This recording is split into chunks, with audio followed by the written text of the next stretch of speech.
بسم اللہ الرحمن الرحیم۔ تھانہ کچہری ان بدماشوں کے لیے کوئی مسئلہ نہیں، بلکہ شاید ان کے کچھ شناسہ وہاں موجود ہیں جو ان کا احتساب کرنے کے بجائے ان سے حق دوستی نبھاتے ہیں۔ فکر کی کوئی بات نہیں آفاق، میں نے ایک پینسل انگلیوں میں گھماتے ہوئے بے پرواہی سے کہا۔ بدماشوں کا ایک قبیلہ تو یہ ہوتا ہے جس کے لوگ گریبان کھولے پھرتے ہیں، نیفے میں ہتھیار رکھتے ہیں، اکثر اوقات کہیں نہ کہیں ہنگامہ کر کے دہشت پھیلاتے رہتے ہیں۔ جسمانی طور پر بھی یہ تگڑے اور مضبوط ہوتے ہیں، لوگ ان سے ڈرتے ہیں اور بعض اوقات یہ ایک مخصوص علاقے پر ایک مخصوص حکمت عملی سے گویا حکومت سی کرنے لگتے ہیں۔ تھانوں میں ان کا ریکارڈ موجود ہوتا ہے، کبھی کبھار یہ جیل بھی چلے جاتے ہیں، مگر زیادہ عرصہ اندر نہیں رہتے۔ ان بدماشوں کا نام خواہ کتنا ہی گونجنے لگے اور کسی علاقے میں ان کی خواہ کتنی ہی دہشت پھیل جائے، لیکن میرے خیال میں یہ ہلکے بدماش ہوتے ہیں۔ آفاق ہمتاً گوش تھا۔ ایک لمحے کے توقف سے میں نے سلسلہ کلام جاری رکھتے ہوئے کہا، اس کے برعکس کچھ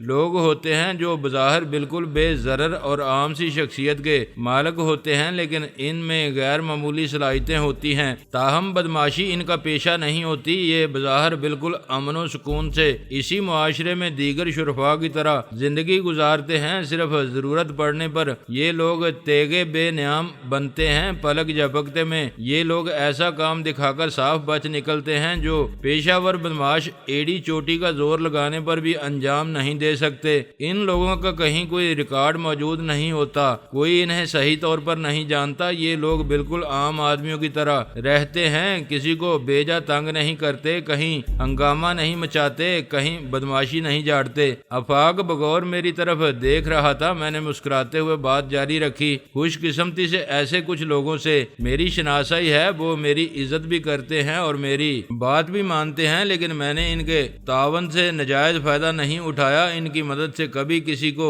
تنگ نہیں کیا، کسی پر حملہ نہیں کرایا، کسی سے جھگڑا کر کے ان کی مدد نہیں کی۔ ان کو میں نے عام طور پر صرف اپنے وقار کے لیے استعمال کیا ہے، اور وہ بھی بدماش قسم کے لوگوں کے لیے۔ میں ورنہ شریف آدمی کی تو میں چھوٹی موٹی زیادتی بھی برداشت کر لیتا ہوں، خصوصاً جب کہ وہ اپنے زوم میں مجھ سے آ ٹکرائے، میرے لیے دشواریاں پیدا کرتے ہیں۔ میں نے خوف خدا کے لیے کچھ زیادہ آرام دہ ماحول میں پرورش نہیں پائی، اس لیے اتنا تارن والا نہیں ہوں جتنا نظر آتا ہوں۔ چنانچہ اس قسم کے معاملات میں ذرا بھی گھبرانے کی ضرورت نہیں ہے۔ ہماری پالیسی یہی رہے گی کہ ہم پوری توجہ سکون سے اپنا کام کریں گے، لیکن جیسے ہی کوئی ہمارے کام میں ٹانگ اڑانے کی کوشش کرے گا، اس کی ٹانگ توڑ دی جائے گی۔ جس وقت بلو اور جوجی نے دفتر میں داخل ہو کر آپ کا گریبان پکڑا، اس وقت میں واقعی بعد حواس ہو گیا تھا۔ میں بالکل مطمئن اور بے خوف ہوں۔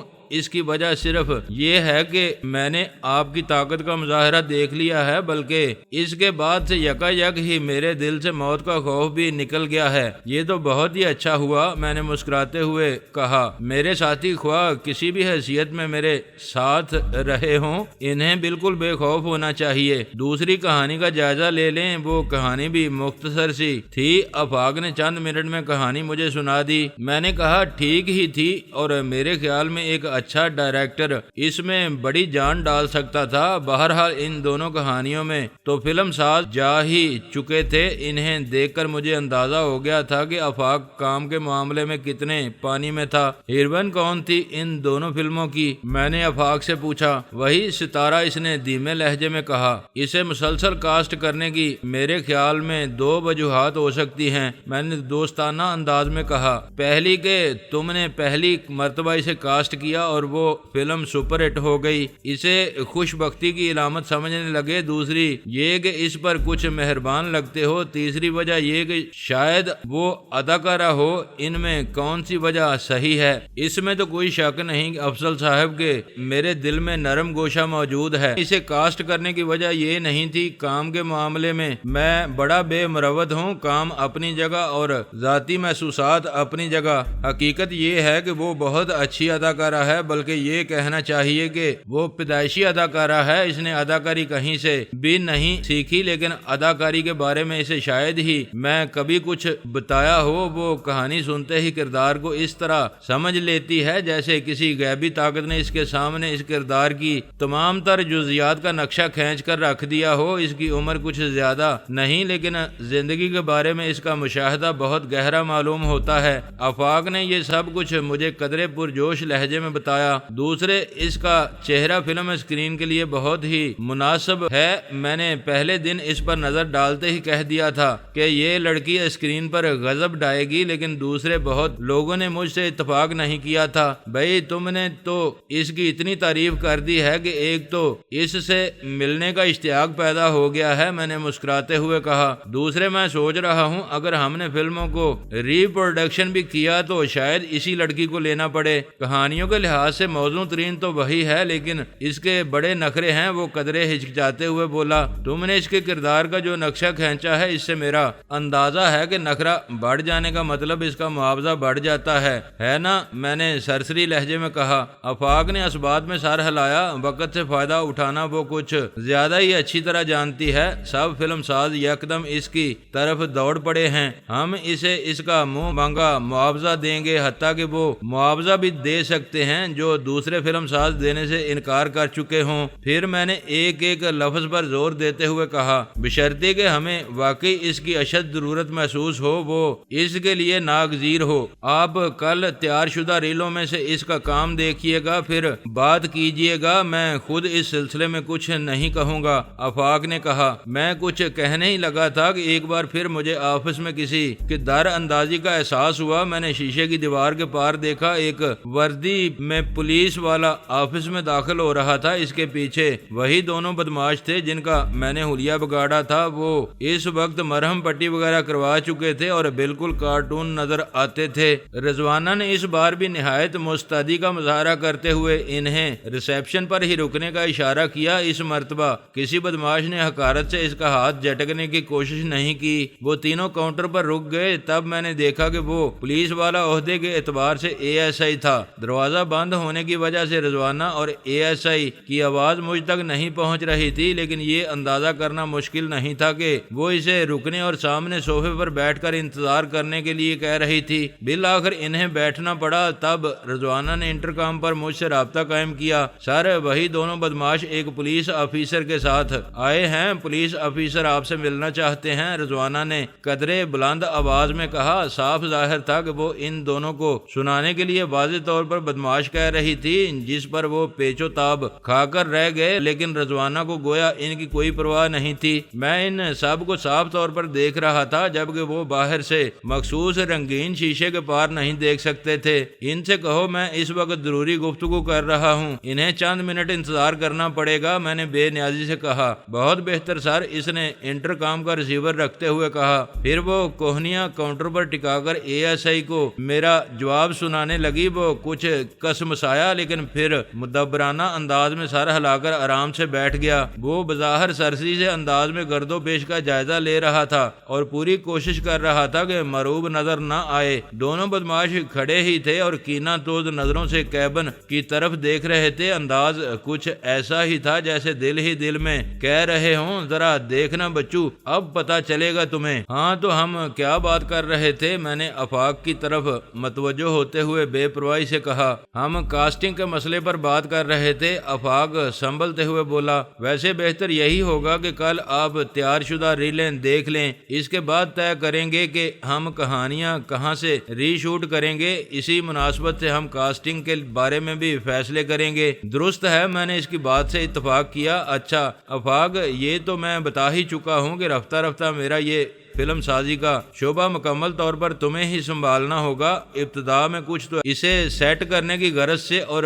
کچھ شوق میں شاید میں کافی وقت دیتا رہوں، لیکن آگے چل کر یہ ممکن نہیں رہے گا۔ اس لیے میں ابتدا ہی سے تمہیں اپنا نقطہ نظر سمجھاتا چلا جاؤں گا کہ میں کن بنیادوں پر اپنا کام استوار کرنا چاہتا ہوں۔ دوسری اہم بات یہ ہے کہ تم پبلک ریلیشن پر بھی خصوصی توجہ رکھنا۔ پریس سے ہمارے ادارے کے خصوصی تعلقات ہونے چاہیے۔ چاہیے۔ یہ وہ پہلو ہے جس پر دوسرے فلم ساز اور فلمی ادارے زیادہ توجہ نہیں دیتے۔ وہ سمجھتے ہیں کہ فلمی فوٹوگرافرز تصویریں لینے کے لیے اور انٹرویو لینے کے لیے ہمارے اور ہماری کاسٹ کے آگے پیچھے پھرتے ہیں، بس یہی کافی ہے۔ لیکن وہ اس باریک نقطے کو نظر انداز کر جاتے ہیں کہ اس طرح تو پریس میں زیادہ تر وہی چھپ پاتا ہے جو پریس والے چاہتے ہیں۔ ہماری زیادہ توجہ اس امر پر ہونی چاہیے کہ پریس میں زیادہ تر وہ چھپے جو ہم چاہیں، جس کا ہمیں اس انداز میں فائدہ پہنچے جس طرح ہم چاہیں۔ تم میری بات سمجھ رہے ہو نا؟ بالکل سمجھ رہا ہوں، وہ مسکرا کر اس بات میں سر ہلاتے ہوئے بولا۔ بلکہ اس نقطے کو تو میں نے فلم انڈسٹری میں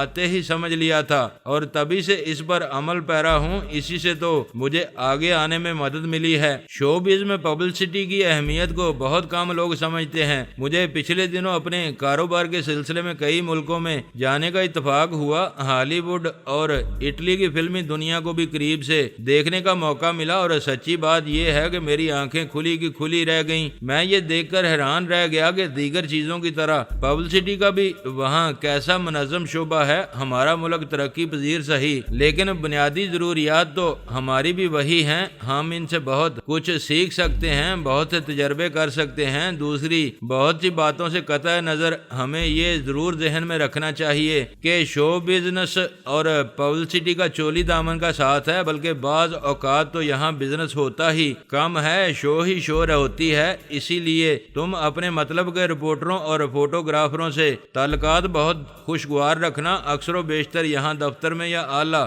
درجے کے ہوٹلوں وغیرہ میں پریس کانفرنس کرتے رہنا۔ اخراجات کی پرواہ مت کرنا، اس مد میں خرچ کی ہوئی رقم ہمیں ضرور واپس ملتی رہے گی۔ میں ذاتی حیثیت میں پبلسٹی سے بہت دور رہا ہوں اور ہمیشہ میری کوشش رہی ہے کہ کسی اخبار میں کسی سلسلے میں میرا نام نہ آئے، ذرائع ابلاغ میری قطعاً متوجہ نہ ہوں۔ اب بھی میں ذاتی طور پر اپنے نام کو سامنے لانا نہیں چاہوں گا، لیکن ہماری فلموں اور ہمارے ادارے کو دوسروں سے کہیں زیادہ شہرت حاصل ہونی چاہیے، اس کی آپ فکر ہی نہ کریں۔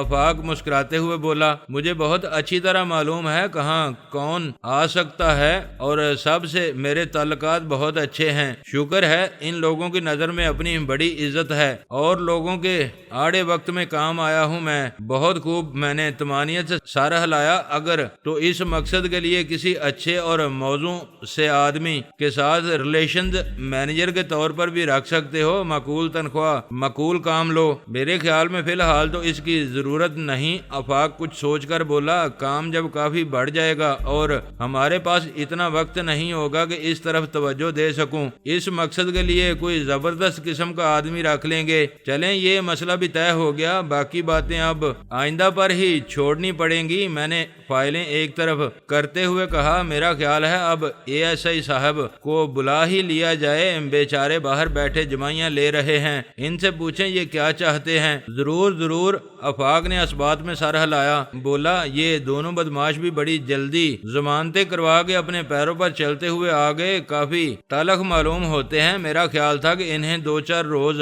آرام کرنے کی ضرورت پڑے گی۔ تمہارا خیال درست ہی ہے، میں نے مسکراتے ہوئے کہا۔ ابھی ان کی چوٹیں صحیح طور پر ٹھنڈی نہیں ہوئی ہیں، آج رات یہ سوئیں گے تو کل ان سے اٹھا نہیں جائے گا، انہیں واقعی 3-4 روز آرام کرنا پڑے گا۔ پھر میں نے انٹرکام پر رضوانہ کو ہدایت کی کہ وہ باہر بیٹھے ہوئے تینوں آدمیوں کو میرے پاس بھیج دے، چونکہ ASI صاحب اس وقت تک سست نظر آ رہے تھے۔ لیکن رضوانہ کی زبانی میرا پیغام سنتے ہی وہ مستعدی سے اٹھے اور پھر موصوف نے تاثرات بھی تبدیل کرنے کی کوشش کی۔ غالباً ان کا مقصد یہ تھا کہ ان کے چہرے سے سخت گیری عیاں ہو۔ مجھے ان حضرت کی اس کوشش پر ہنسی آتے آتے رہ گئی۔ اندر آ کر ASI مسافے کے لیے ہاتھ بڑھائے بغیر مشینی انداز میں اکڑ کر کھڑے ہوتے ہوئے بولا، اسسٹنٹ سب انسپکٹر محمود حسن میرا نام ہے، تشریف رکھیے۔ میں نے کرسی کی طرف اشارہ کرتے ہوئے نرمی سے کہا۔ دونوں بدماشوں کو میں نے قطعی نظر انداز کر دیا۔ وہ دروازے کے قریب ہی کھڑے تھے اور کھا جانے والی نظروں سے مجھے گھور رہے تھے۔ ASI تو بیٹھ تو چکا تھا لیکن نہایت آرام دہ کرسی میں بھی قدرے بے آرام نظر آ رہا تھا۔ میں نے سرد لہجے میں پوچھا، جی فرمائیے، ان دونوں نوجوانوں نے آپ کے خلاف شکایت کی ہے؟ ASI نے بالکل رٹے رٹائے انداز میں بولنا شروع کیا کہ یہ آپ کے دفتر کے سابق مالک کے بارے میں کچھ معلومات حاصل کرنے آئے تھے، لیکن آپ ان سے بہت بری طرح پیش آئے۔ جب انہوں نے احتجاج کیا تو آپ نے اپنے ساتھیوں سے انہیں پٹوایا اور انہیں قتل کرانے کی کوشش کی۔ بہت خوب، اچھی کہانی ہے، میں نے آہستگی سے سر ہلاتے ہوئے کہا اور اس کی آنکھوں میں جھانکا۔ وہ نظر چرانے لگا۔ آپ شاید اس وقت تھانے سے نہیں آ رہے ہیں؟ میں نے چبھتے ہوئے لہجے میں پوچھا۔ نہیں، میں ایک کیس کی تفتیش کے سلسلے میں ایک جگہ بیٹھا ہوا تھا جب یہ نوجوان میرے پاس پہنچے۔ پھر وہ قدرے فاتحانہ سے لہجے میں بولا، لیکن میں نے ان کا میڈیکل کرا لیا ہے، بڑی شدید ضربیں آئی ہیں ان کو۔ یقیناً آئی ہوں گی، میں نے کرسی کے پشتے سے ٹیک لگاتے ہوئے کہا۔ میں جب کسی چپڑ کناتی بدماش کو مارتا ہوں تو پوری کوشش کرتا ہوں کہ وہ کچھ عرصے اس مار کو یاد رکھے۔ ویسے برسبیل تذکرہ، آپ نے FIR درج کرنے سے پہلے ہی ان کا میڈیکل کرا لیا؟ ہاں بالکل، ضرورت پڑنے پر ایسا بھی کیا جا سکتا ہے۔ اس کا اعتماد ابھی تک برقرار تھا۔ FIR درج کرنے کے لیے ہی تو میں آپ کو لینے آیا ہوں۔ آپ کو میرے ساتھ تھانے چلنا ہوگا مجھے، میں نے قدرے احتجاجیہ سے لہجے میں کہا۔ کیوں، آپ کا کیا خیال ہے میں آپ کو تھانے نہیں لے جا سکتا ہوں؟ وہ قدرے تیکھے لہجے میں بولا۔ آپ بڑے سیٹھ، بڑے فلم ساز یا کچھ اور ہوں گے تو ہوا کریں، قانون کی نظر میں سب برابر ہیں۔ میں ان لوگوں کے سخت خلاف ہوں جو اپنی دولت کے گھمنڈ میں رہتے ہیں۔ ماشاءاللہ ماشاءاللہ، میں نے ستائشی انداز میں سر ہلایا۔ آپ کے خیالات قابل قدر ہیں۔ ویسے ایک بات تو بتائیں، ان معزز اور بے پناہ شریف نوجوانوں سے کیا آپ کی قریبی رشتہ داری ہے جو انہیں یہ بھی معلوم تھا کہ آپ کس کیس کی تفتیش کے سلسلے میں کہاں گئے ہوئے ہیں اور یہ تھانے جانے کی بجائے سیدھے وہیں پہنچے؟ یہ ایک اتفاق تھا۔ وہ اب کچھ گڑبڑایا۔ میں پلکیں جھپکائے بغیر اس کی آنکھوں میں جھانک رہا تھا اور وہ بار بار نظر چرا رہا تھا۔ اس قسم کے اتفاقات یقیناً اکثر و بیشتر ہی پیش آتے رہتے ہوں گے، میں نے چبھتے ہوئے لہجے میں کہا۔ آپ ادھر ادھر کی باتوں میں میرا وقت ضائع نہ کریں جی، اور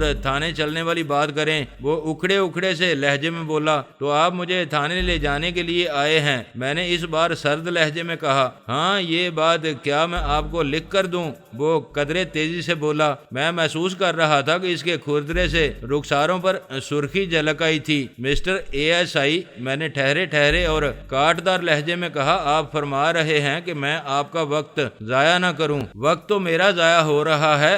آپ نے اپنی دانست میں بڑی پھرتی دکھائی ہے اور ان اچکوں کی مدد کرنے کے لیے کافی درد سری مول لی ہے، لیکن آپ کی اطلاع کے لیے عرض ہے کہ میں تھانے ہو آیا ہوں۔ آپ بھی کچھ دیر بعد جب تھانے تشریف لے جائیں گے تو آپ کو SHO صاحب بتائیں گے کہ آپ کو اس سلسلے میں کیا کرنا ہے۔ بہتر ہوگا کہ ان لفنگوں کو آپ ساتھ ہی لے جائیں تاکہ آپ بعد میں انہیں تلاش کرنے کی زحمت سے بچ جائیں، کیونکہ ان کے خلاف میرے دفتر میں گھس کر قاتلانہ حملے کی کوشش، غنڈہ گردی اور آتشی اسلحہ وغیرہ کے استعمال کی مختلف دفعات کے تحت FIR درج ہو چکی ہے۔ SHO صاحب ان کی گرفتاری کے لیے احکامات جاری کر چکے ہیں۔ میں ایک معزز اور پابند قانون شہری ہوں، میں کبھی کوئی کچا کام نہیں کرتا۔ میرا وکیل جو میرے فوجداری معاملات ہینڈل کرتا ہے تھانے میں موجود ہے اور کوشش کر رہا ہے کہ اس کیس کی کارروائی حتی الامکان تیزی سے آگے بڑھے تاکہ میرا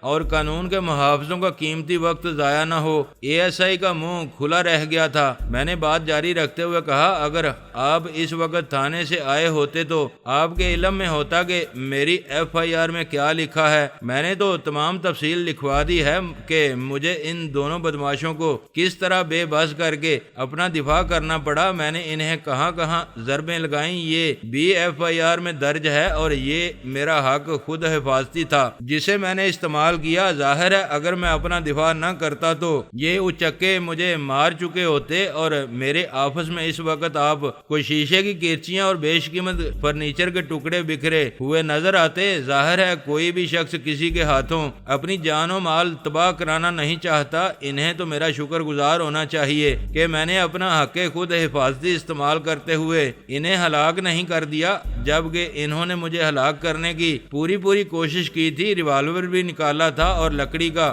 ایک تختہ بھی بطور ہتھیار استعمال کیا تھا۔ وہ دونوں چیزیں بھی میں نے تھانے پہنچوا دی ہیں، ان پر ان کی انگلیوں کے نشانات موجود ہیں۔ پھر میں نے ASI کی طرف قدرے جھکتے ہوئے ایک لفظ پر زور دے کر کہا، یقیناً آپ سمجھ ہی گئے ہوں گے کہ آپ کو اب کیا کرنا ہے۔ پھر میں نے اس کی سہولت کے لیے وضاحت کی، آپ کے لیے ضروری ہو گیا ہے کہ آپ ان دونوں کو حراست میں لے کر جلد از جلد تھانے پہنچیں۔ اگر آپ نے ہاتھ آئے ہوئے ملزمان کو کسی بھی طرح نکل جانے کا موقع دے دیا تو خود آپ پر فرائض سے غفلت برتنے کا الزام آ سکتا ہے۔ بہتر ہوگا میں اس سلسلے میں SP صاحب سے آپ کی بات بھی کرا دوں۔ میں نے حیران و پریشان ASI کو کچھ بولنے کا موقع دیے بغیر فون پر ایک نمبر ڈائل کیا۔ سلسلہ ملنے پر میں نے کہا، منور صاحب میں افضل بول رہا ہوں۔ جی ہاں، چند منٹ پہلے جس سلسلے میں آپ کو فون کیا تھا وہ مسئلہ خود ہی حل ہو گیا ہے۔ وہ ایک ASI صاحب ان دونوں کو ساتھ لے کر میرے پاس آئے ہیں۔ جی ہاں، وہی پرانا ہتھ کنڈا کے اپنا جرم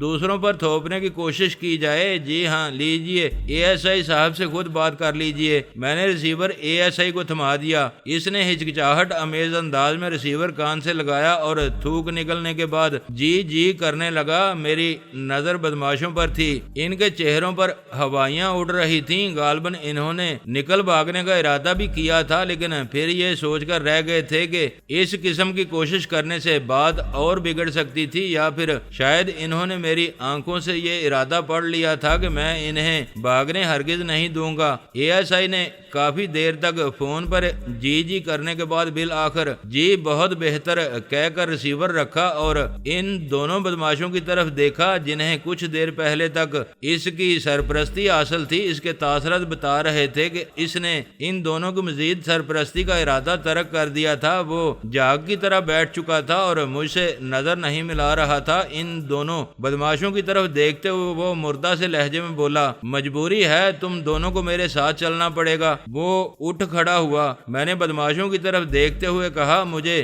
افسوس ہے کہ ملک نے تمہاری مدد کے لیے مزید بدماشوں کو نہیں بھیجا، اور مجھے یہ بھی امید نہیں کہ وہ جیل میں تم سے ملنے یا تمہاری ضمانت کرانے کی کوشش کرے گا۔ کرائے کے بدماشوں کی بدقسمتی یہی ہوتی ہے کہ جب وہ کہیں ٹھوکر کھا جاتے ہیں تو ان کے آقا انہیں ان کے حال پر چھوڑ دیتے ہیں۔ بہرحال اگر تمہاری اس سے ملاقات ہو جائے تو اسے بھی سمجھا دینا کہ میں نے اسے معاف نہیں کیا ہے۔ میں اس قبیل کے لوگوں کو معاف نہیں کیا کرتا۔ ویسے بائی دی وے یہ ملک صاحب ہے کیا چیز، تمہیں جلد ہی علم ہو جائے گا۔ مونچھوں والا بدماش سر ہلاتے ہوئے بولا، تاہم اب اس کی آواز میں وہ دم خم نہیں تھا۔ وہ جا چکے تو آفاق نے گہری سانس لی اور بڑے دھیمے لہجے میں بولا، مجھے خود بھی حیرت ہے سر، جس وقت یہ دونوں بدماش آپ سے مار کھا کر لیٹے ہوئے تھے تو ملک نے ان کے پیچھے کمک کے طور پر مزید بدماشوں کو کیوں نہیں بھیجا؟ اس قبیل کے 8-10 آدمی تو ہر وقت اس کے سامنے حاضر رہتے ہیں۔ شاید اسے اندازہ ہو گیا ہو کہ اس کا کوئی فائدہ نہیں ہوگا یا کوئی اور مصلحت اس کے پیش نظر رہی ہو۔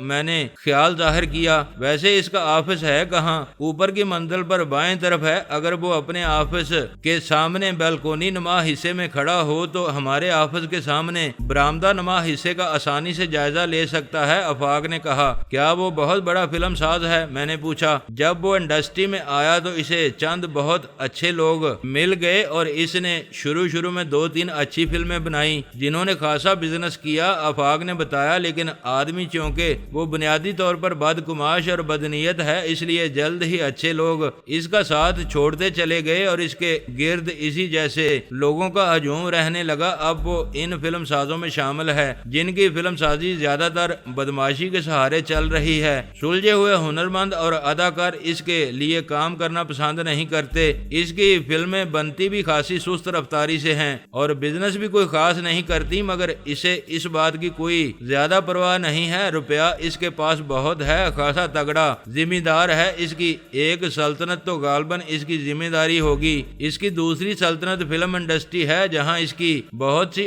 اغراض پوری ہوتی ہیں۔ آدمی گو کہ خاصی عمر کا ہے لیکن ہے عیش پسند، زیادہ تر یہیں پڑا رہتا ہے، زمینوں پر تو کبھی کبھار ہی جاتا ہے، اپنی فلمی کاروبار کو بھی ذمہ داری کی طرح ہی چلاتا ہے۔ میں نے اس کے بارے میں یہ بھی محسوس کیا ہے کہ وہ اپنے سامنے کسی کو ابھرتے اور نمایاں ہوتے دیکھ نہیں سکتا، خواہ اس سے اسے کوئی نقصان نہ پہنچ رہا ہو، لیکن اپنے ارد گرد کسی کو بھی اپنے سے برتر ہوتے دیکھ کر اس کے سینے پر سانپ لوٹنے لگتا ہے، شاید وہ اپنی بوٹیاں نوچنے لگتا ہے۔ ایسا کینہ پرور انسان میں نے زندگی میں نہیں دیکھا۔